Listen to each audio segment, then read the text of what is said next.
Hi, welcome back to the channel. Today I want to talk about how you can use Xcode and Swift to solve Leetcode problems.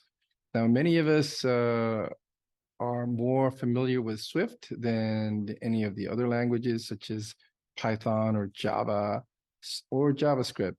And so there are plenty of other YouTube videos and whatnot on these other languages, but I found that there are very few on how to set up Xcode to use for solving Leetcode problems. So here I'm going to show you how you can set that up in kind of a simple way. So the first thing to do is create an application. And so what you would do is create a new project. And then what you do is just say next, then make sure to include tests and, create a project name. Okay. So when you do that, you can actually get a file like this. So Leetcode problem tests like this.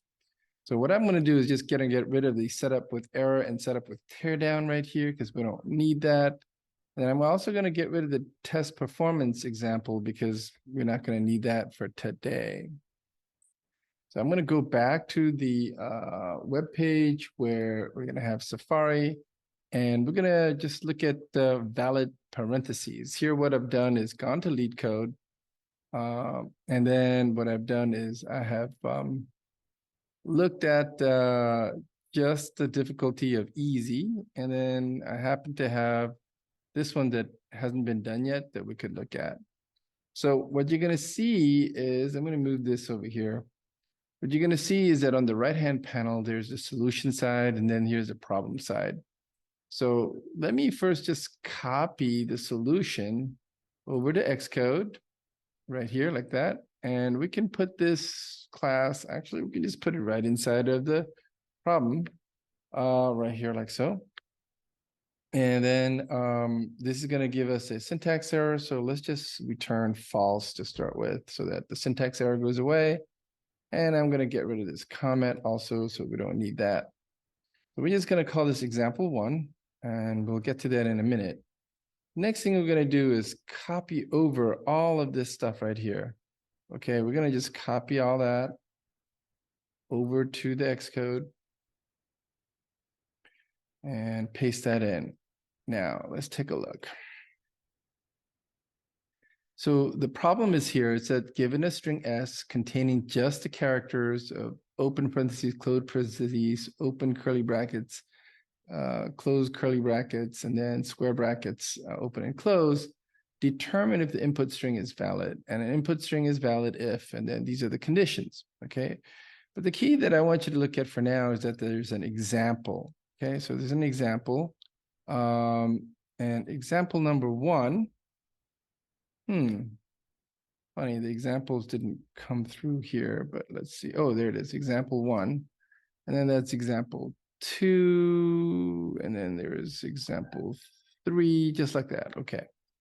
So example 1, it says when the input is this, then this should be true. Okay, so how we set that up? Well, this is what we do.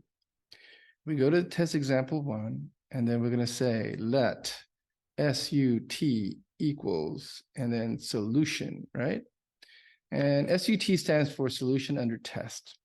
The next thing we're going to do is say let S equals, and then we'll just copy this over like so.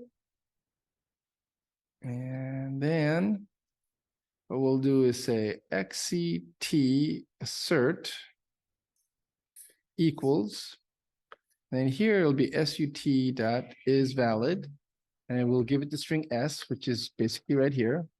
And then the example says this should be true. Okay, so true. And then we'll just start here and see what we get. We're going to run the tests and go run the test, please. And the test should say false. And indeed, it does say false, right? So actually, if we said, there it goes. And false is not equal to true. Now, we can actually just make sure that everything is working by just saying this is true, and then the test succeeds, right? Okay, so we'll just set this back to false just so that you can see what it's supposed to look like. All right, so that's the example number one. And then we can say, let's just copy this instead, right? Here we go, copy and paste and paste. And so example number two and example number three, like so. And what we're gonna do is say S is equal to this on this example, like so. And then we're gonna say S is equal to this example. Okay, now we're gonna run the test again. Boom, run the test. Uh-oh, didn't like that. I didn't paste that in correctly. So let me try that again. Run the test. It succeeded and it failed. Now here's the problem. This one, it passed, but that's not right. And we're gonna change that later, okay?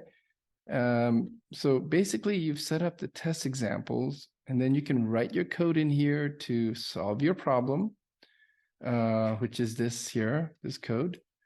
And then what you do is you run the tests and all of them should pass. That's what we wanted to do. Okay, I hope that's helpful. I won't solve this particular problem. I'm just going to show you how you set that up. Once you have written valid code here, you can just copy this class back to here and paste it in and then run it. But you can try many different solutions here and make sure that it passes. You can add more test examples as you need as well. All right, hope that's helpful, and I'll see you in the next episode.